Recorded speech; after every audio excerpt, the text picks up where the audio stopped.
Check, check. 1, 2, 3. All right. Here we go. So we are live and taking a look at the market today. What we're going to be doing is, what we're going to be doing is making sure that we can take a look at this morning. And actually this evening's price action. So I need to restart a couple of things here. Sorry for the delay. Something's up with the computer. I have to close a couple of these. Okay, let's try this again. Got to get my Rithmic up and get into the NinjaTrader. Something's going a little bit too slow for us, which means they are probably doing some sort of upkeep on their environment, but that's okay. We've got things up and rolling now. So yeah, today we're going to take a look at what we have this week and what we're expecting tomorrow. So Tuesday, 9:45 a.m. and 10 o'clock a.m., we've got Flash Manufacturing PMI and Richmond Manufacturing Index. So expect at those times we're going to see a little bit more volatility. And really that's about it. Let's take a look at the dollar index. I want to look at the daily for now. So we can see the daily has begun to head back down towards the large majority of the day. We do see that it's kind of reached below this low here, and potentially could continue downwards to this area here. Now, it certainly has some room to reach upwards still. We see that this daily imbalance here has been left open, which is within a weekly imbalance as well. So there's a lot of room to move upwards. I think that we're going to be held in a little consolidation-ish range for the short term until we break out. So let's see what dollar holds tomorrow, but let's take a look at the charts themselves for NASDAQ, or rather micro NASDAQ technically is what I'm trading. So okay, so let's go. Oops, I'm not on this screen, am I? Here we go.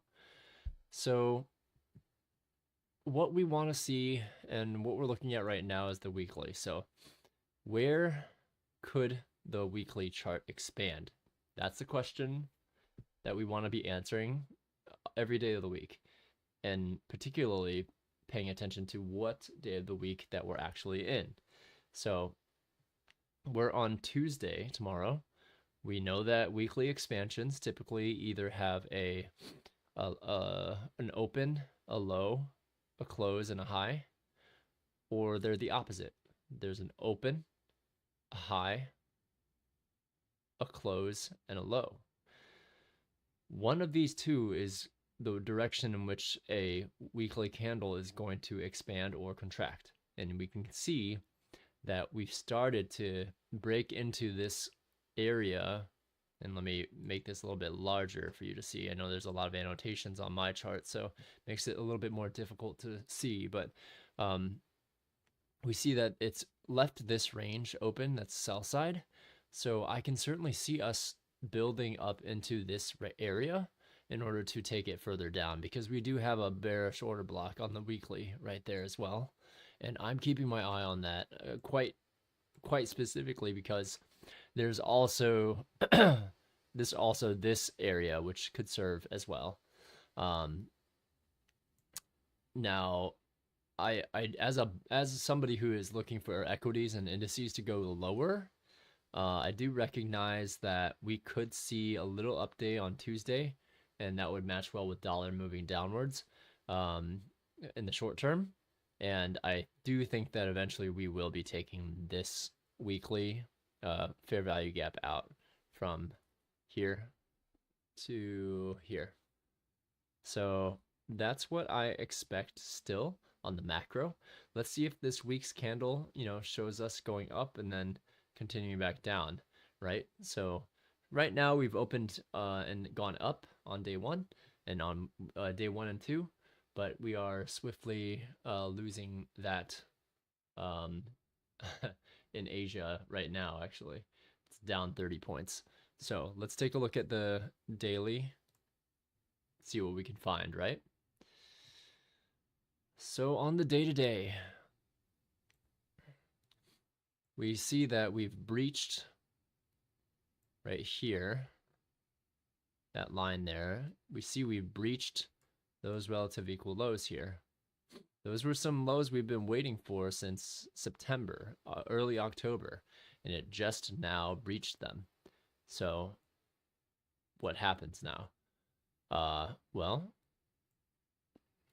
we do see that the last time we breached a previous low and made a lower low, we rallied a bit, consolidate, rallied, try to catch some more people long, did not get as long as we wanted to, went into a daily fair value gap, barely went into that, and then precipitously began to sell off again. So similarly, we see that there's fair value beneath us. There's a weekly consequent encroachment of a BISI. There's a weekly BISI low.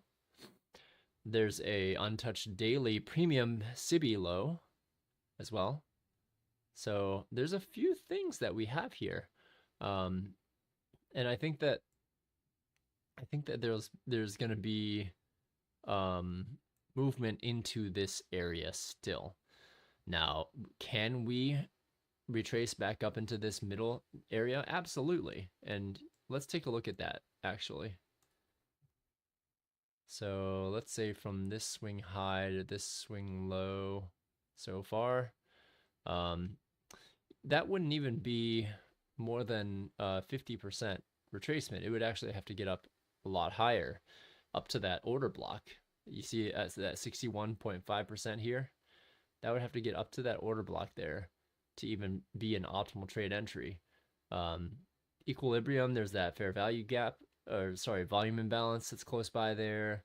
But it would require a bit to get up there. I'm not saying it couldn't, but it certainly can. So I'm keeping my eye on whether or not it does that, or if it just dumps and remains, leaves that gap open. I would be surprised if they leave that open, but who knows? That's what I'm looking for before taking it short. Let's take a look at the 4-hour chart. And on the 4-hour chart, we see that we continue to make lower low, lower high, lower low, lower high, lower low. So we are still anticipating a maybe rise up into this gap here. On the 4-hour chart, you can see how there's no other gap here that was left untraded to. For that reason, that's why I'm looking at this gap here, right? That daily gap. The yellow lines are the weekly, of course, which you can see here. Weekly SIBI high, weekly SIBI low, and then we have the weekly volume imbalance and the weekly premium SIBI. This is a monthly, daily, weekly level, this red line here. So you can't see the yellow here, but from here to here is one weekly sell side or buy side imbalance. So sell side inefficiency as well. So on the 4-hour, we are seeing that we've come down to this, low, high, lower, low, key level, higher, high. So I expect us to head to the bottom of that volume imbalance once more. And let's go down to the hourly chart because it'll be a little bit easier to see. I marked this out today towards the end of the day, during the trading day. So one thing I'm looking to see So you can kind of see how today's trading day, we left open a new week, or we left open a fair value gap here. And if I measure the bodies of that, 50% equilibrium of that run up is right at this old sell side imbalance, buy side inefficiency, which has been rebalanced to and traded off of actually right there. Yeah, so it's rebalanced through, so there's sell side and now there's buy side, and it bounced all the way off. I'm looking to see if price does that again, or if it now heads down into this buy side imbalance, makes that sticky, and continues downward to what would be the new sell side, which would be down here. So that's what I'm looking to see if that happens. If so, we would love to have that happen. This low is 14514.25.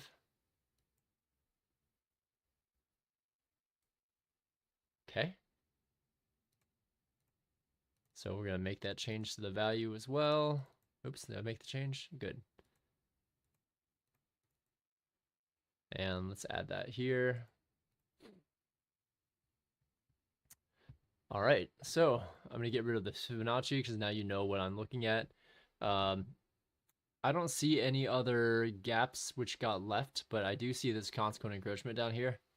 I don't know, just given how bearish things are, I don't think we're gonna treat this as a inverted fair value gap. In fact, I would rather see a high, low, higher high, and then a lower low to come back up here and treat that as a breaker.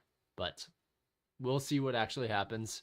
I most certainly do see these relative equal highs up here, and price stopped just short of that. So I'm thinking that we can peak down here in London and then back to new week opening gap high, and then head back up, take out these buy stops, or yeah, take out these buy stops for any shorts that went short there, and take these out as well, the ones which are right beneath the relative equal highs, which are just beneath the daily imbalance up here. That's what I see happening. I mean, whether it comes and takes this first and then heads downwards, or if it bounces, takes that second and then heads downwards, I prefer the latter, the later one. But you know, let's see what happens. But that's what I'm looking for here, and I outlined that on today's live stream. Even though if I wasn't physically here, we can see that price drew down towards that, and those are much larger candles, you know, towards the middle of the day. So yeah, that's what I'm looking for tomorrow. Let's see. Let's go down to the 15-minute.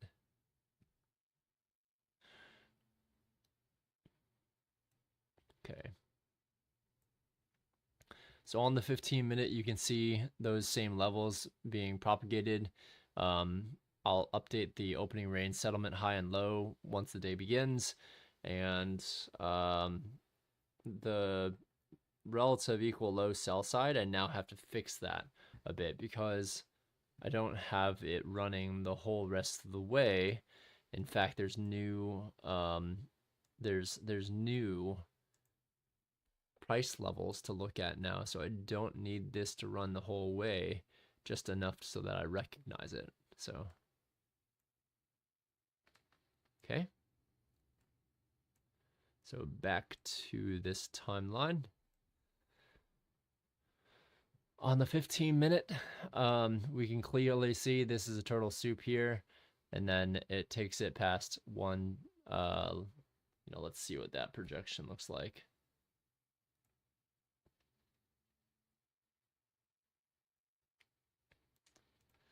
So 1, 2 standard deviations up here is where we targeted.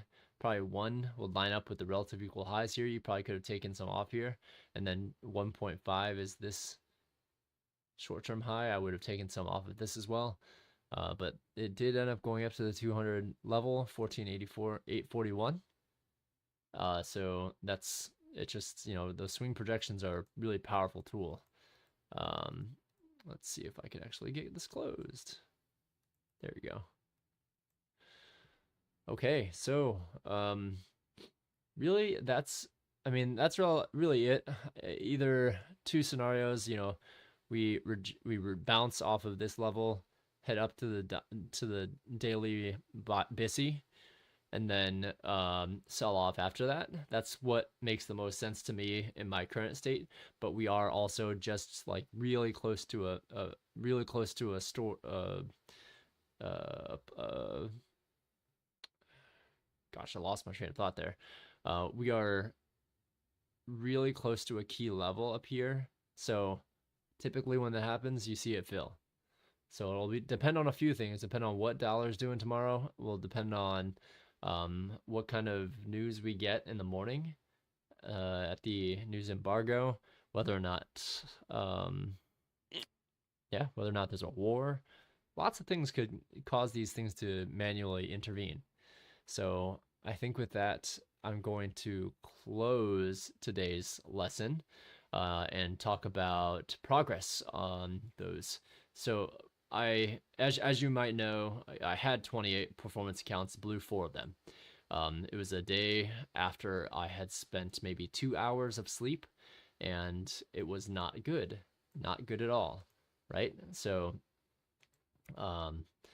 I ended up still being okay. I have about 16 accounts, 8 of them which are main accounts, which I am building up right now. I think 4 of them have close to, somewhere in the 300, 290 range. 4 of them are around 180s, so nearly $200. And that's been built with 1 or 2 micros tops. 1 micro is pretty much what I've been using. And if I'm lucky enough to be around, to be on a break in between calls when I don't have client discussions or team members to talk with and coordinate with, then I'm able to look for trades. So a lot of my trades, they're no more than 30, risking 1 to 3. So, take that with a grain of salt. I know if I sit down focused that I can hit these massive moves, but it is just too hard to try and hit them in between meetings throughout the day. It's just impossible. So that's why I'm recording price action, so I can go review it later. And if I'm lucky enough on a break to analyze, see something that fits my plan and execute on it, then you'll see something in these charts, right? So yeah, we'll see what happens in the coming day. I would prefer if price went up first before we set the next leg down, if we're going to have a next leg down. We're going to monitor those monthly levels, monitor those relative equal lows. How does price behave during those? Does it get immediately bought up again?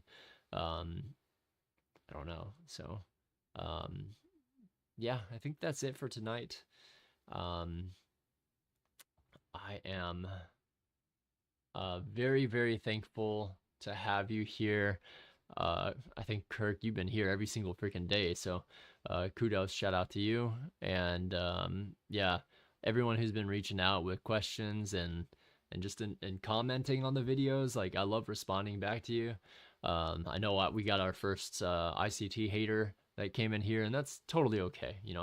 There's no big deal. You choose who you resonate with the most, who can explain concepts, who can literally like call future price before it comes. You follow the people that really resonate with you and what you want to do.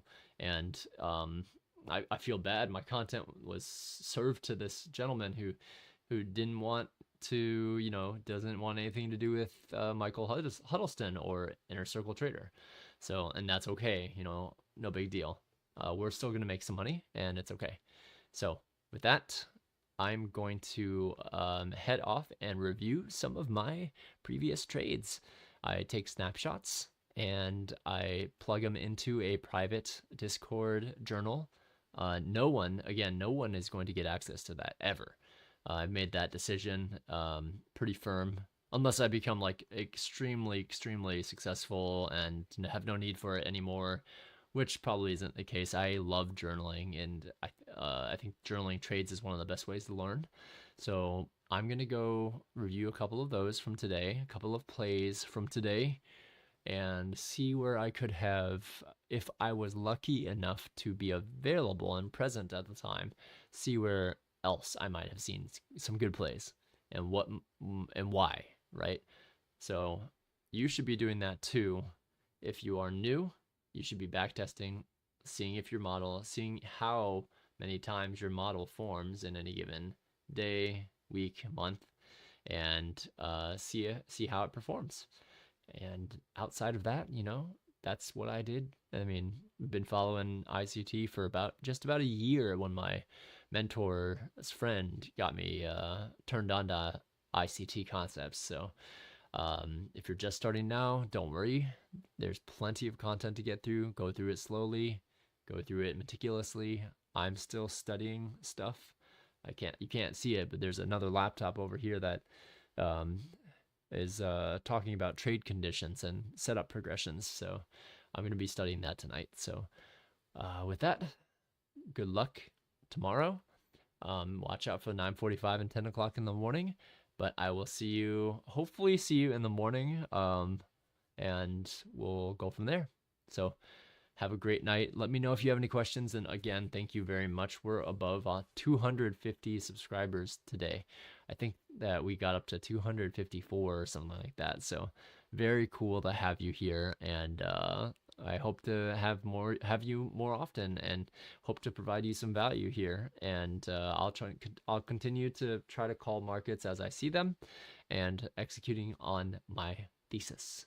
So with that, have a good night, and trade safe tomorrow. Okay, take care. See ya.